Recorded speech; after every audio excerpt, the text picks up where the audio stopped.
예, 저는 이제 쭉 돌아보면서 이제 어떤 이 창이라는 게 이 자연과 어울려서 이 저희 작품과 같이 공감을 할 수 있다는 그런 측면에서 일단 이 자연을 밖을 볼 수 있는 창이 있는 그런 공간을 우선적으로 선택을 했습니다. 그리고 저는 이제 어떤 우리 지금까지 해온 작품의 주제들이 우리 그 민간 신앙의 어떤 그런 기반을 둔 자연주의 그쪽에서 또 나무라든지 새라든지 목이라든지 이런 쪽에 이제 그 소재로 해서 작업을 쭉 해오고 있습니다.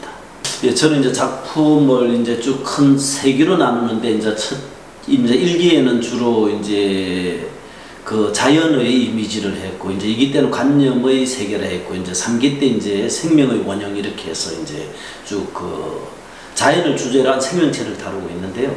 그래서 어찌 보면 우리가 민간 이런 그 한국의 어떤 전통적으로 쭉 내려오는 이런 민화라든지 우리 새라는 것은 어떤 그 비상이라든지 어떤 우리 그 민간 민화 같은 데도 많이 나오고 특히 이제 목어 같은 건 이제 물고기는 여러 가지 뭐 이제 그 풍요함이라든지 출세라든지 이런 그 상징을 하고 있는데 특히 이제 목어 같은 경우는 물고기는 물속 24시간 눈을 뜨고 있잖아요. 그죠? 그 학문에 정진하라는 뜻에서도 이제 불교에서도 많이 쓰이는데 그래서 저는 이 세상을 이런 살아가면서 이제 물고기는 이제 바다에 들어가면 물에 들어가면은 죽고 또 물고기는 무태 올라오면 죽는데 이런 어째 보면은 육지와 바다 그것과 그 어떤 미묘한 조화 속에 어떤 인간의 삶의 그런 형상들을 그려나가고자 또 이렇게 이제 물고기와 새를 주제로 해서 작품을 많이 했던 산이라든지 나무라든지 이런 쪽에 공유를 하고 있습니다. 그리고 이제 저희들이 보통 보면 크게 이제 평면과 입체 나누는데 저도 이제 그전에도 이제 평면적인 작업을 좀 했는데 이런 작업을 통해서 이제 앞으로 이런 평면적인 작업을 조금 더 한번 치중을 해볼까 해서 이번 10월에 이제 신작으로 제가 제작한 작품들입니다.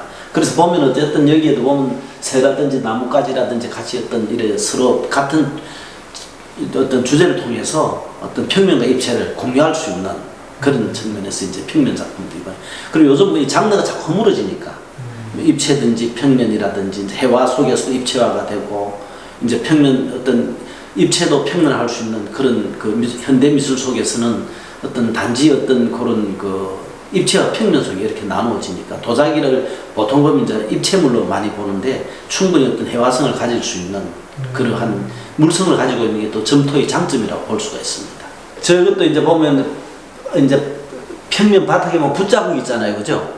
저건 어찌 보면 이제 우리 회화에서 붓질을 하지만 이 도자기에서 화장토라 그래서 분청사기 15세기에 어떤 우리 그 조선 시대 초기에 분청 그 화장토라는 그 느낌이 아주 그 어떤 붓터치를 자연에서 귀할문이라 그러거든요.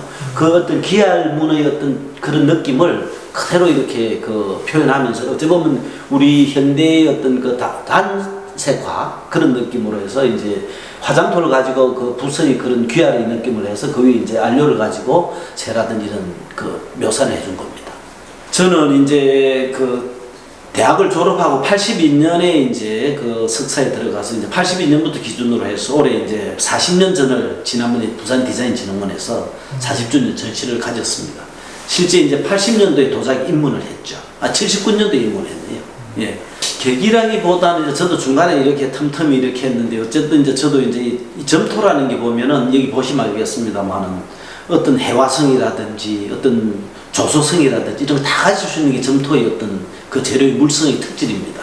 그래서 이거 보면은 이제 도자기는 보통 이제 뭐 입체라는 조금 전에 말씀하신 그런 느낌 속에서 충분히 어떤 해화성을 가질 수 있는 이런 그 물성을 가지고 있으니까 어쨌든 앞으로 저도 이제 어떤 도자기라는 그런 입체적인 개념을 일반인들이 조금 이제 깨서 이 도자기 충분히 이제 어떤 벽화라든지 평면 쪽에서 물론 기존에도 해오는 분이 많이 있습니다만도 그렇게 조금 더 활성화할 수 있는 방법을 한번 연구를 해보려고 그렇게 하고 있습니다. 저는 카메라기보다는 어찌 보면 이게 하나의 어떤 그 우리가 일제의 잔존의 어떤 그러한 흔적이 있습니다만도 어떤 우리가 시대나 역사는 흘러가고 또 어쨌든 뭐 우리가 생각에 따라서 달리할 수 있지만 물론 이걸 없앤다고 해서 그 잔존이 없어질 수도 있겠다는 생각이 들 수 있겠지만 그 당시의 문화고 그 당시의 어떤 하나의 양식이니까 이것을 또 우리가 우리의 현대에 맞는 그러한 그 공간으로 다시 재활용할 수 있는 그것도 뭐 그렇게 저는 뭐 개인적으로는 어떤 나쁜 관념은 없다고 생각을 하고 있습니다. 네. 저는 이제 그런 걸 떠나서 저는 이제 대학 때부터 우리는 한국의 어떤 미술, 한국 전통을 굉장히 이 지금 작품이 보면 굉장히 현대적일 수 있지만 그런 쪽 기반을 해서 제가 이제 82년도에 이제 홍대 대학원을 들어가면서 제일 처음 찾았던 것이 이제 간송미술관 성북동에 그 다음에 호림미술관이라고 그 당시에는 1982년도에 대치동에 이제 그 한 층을 빌려서 이렇게 그 서고 있었어요. 지금 보니까 그것이 지금 이제 대치동의 그 호림 아트 센터에서 엄청나게 크게 있는데 그 윤장섭 씨가 운영했던 그런 데라든지 호암미술관이라든지 우리 이 박물관하고 이런 미술관을 전통적인 미술을 찾아다니면서 그런 것이 제법 기대라든지 이런 것도 보면 우리 조선 백자의 이런 그 제기 같은 그런 데서 나오는 데서 형성화된 게 상당히 요소가 많습니다. 그래서 뭐 전통에 기반을 한 그런 현대적인 우리의 그 사고라든지 생각을 뭐 대입을 했다라고 보시면 되겠습니다. 예. 이제 일반적으로 도자기하면 유약을 발라서 이렇게 깔끔한 그런 건데, 이런 거는 이제 보통 보면은 제가 미리 도자기를 만들 때 그 자연스러운 의도 속에서 이런 질감을 내줘요. 홈을 만들어주는 거죠. 일종의 음각식으로. 그렇게 해서 요것은 이제 촉을 하고 유약을 바르고 제거를 하고 난 뒤에 다시 테라시질라타를 이렇게 해서 이렇게 이제 안료를 다시 발라서 문질러 한 번 더 떼요. 3벌구이를 한 겁니다. 보통 초벌은 800도, 재벌은 1250도, 이제 3벌은 1100도에서 한 번 더 구워서 3벌구이를 해서 이러한 그 맛대리 효과가 어떤 새로운 그 안료 그 테라시질라타에 해서 음각에다가 이제 쉽게 말하면 삽입을 해서 그 한번 문질러 주면 삽입된 부분은 닦이지 않으니까 그렇게 해서 이제 이 재질 표현을 해준 겁니다. 그래서 보통 보면 광이 좀 없고 어떤 이러한 그 질감을 맛대리 효과를 잘 그 표현할 수 있는 그런 제가 기법을 사용하고 있죠. 이제 칼라라든지 또 이런 그 어떤 전통의 고루한 그러한 기법이 아니고 이런 맛대리 자체가 어떤 제가 요런 이제 저 작품 같은 저 질감 자체가 우리 옛날 고목 있죠. 나무 썩은 나무를 갖다가 이제 그 질감을 그대로 그 스코로 떠서 그 재질을 다시 이제 그 리모델링해서 이렇게 만들어내고 있는 그런 것이거든요. 그래서 보면 그런 질감이라든지 이런 느낌들이 아주 그 현대적인 문양이라든지 그런 느낌으로 나오기 때문에 상당히 현대적인 그런 그 공감을 얻지 않을까 이렇게 생각을 합니다. 네, 지금 이제 요번에 이제 이렇게 이제 실질적으로 이제 10월달에 신작들이거든요. 요걸 조금 더 이제 앞으로 평면과 입체를 조화를 이루어서 이래 계획을 하고 있습니다. 그래서 어쨌든 제가 지금까지 40년 동안 이렇게 작업을 해온 그런 일관된 한국적 그 정신의 바탕을 둔 자연주의의 그런 소재를 가지고 앞으로도 어떤 이 조금 전에 말씀드린 것처럼 이 작업을 통해서 조금 희망을 갖고 더 어떤 내가 어떤 마음적으로 위로를 받고 조금 힐링이 될 수 있는 그러한 어떤 그 작업이 되어서 대중들에게 뭐 조금 소통이 되었으면 좋지 않을까 이런 생각을 하고 있습니다.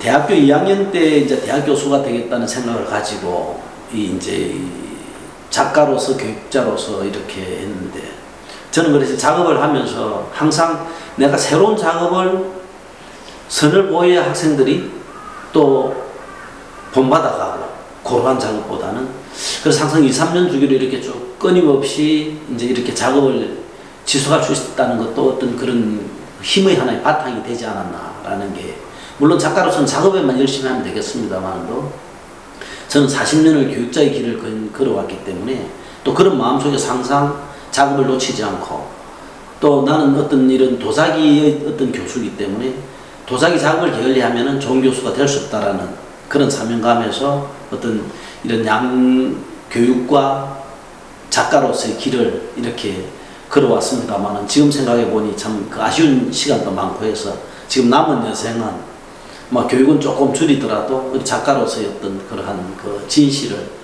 많이 표현하고 싶은 그런 바람이 있습니다.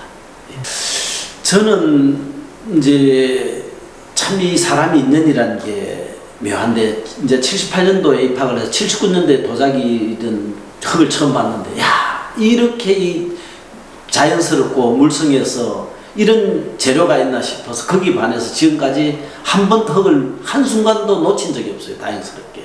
그것이 내 삶의 한 부분이자 또 내 인생의 어떤 취미이자 또 한 모든 저 인생의 전부라고 보면 되겠습니다. 그 지금까지 다행스러운 것은 한순간 또 이 도자기를 놓치지 않고 지금까지 하고 있다는 점에서는 개인적으로도 자랑스럽고 또 그것이 바탕이 돼서 앞으로도 그렇게 가지 않을까 이렇게 생각을 하고 있습니다.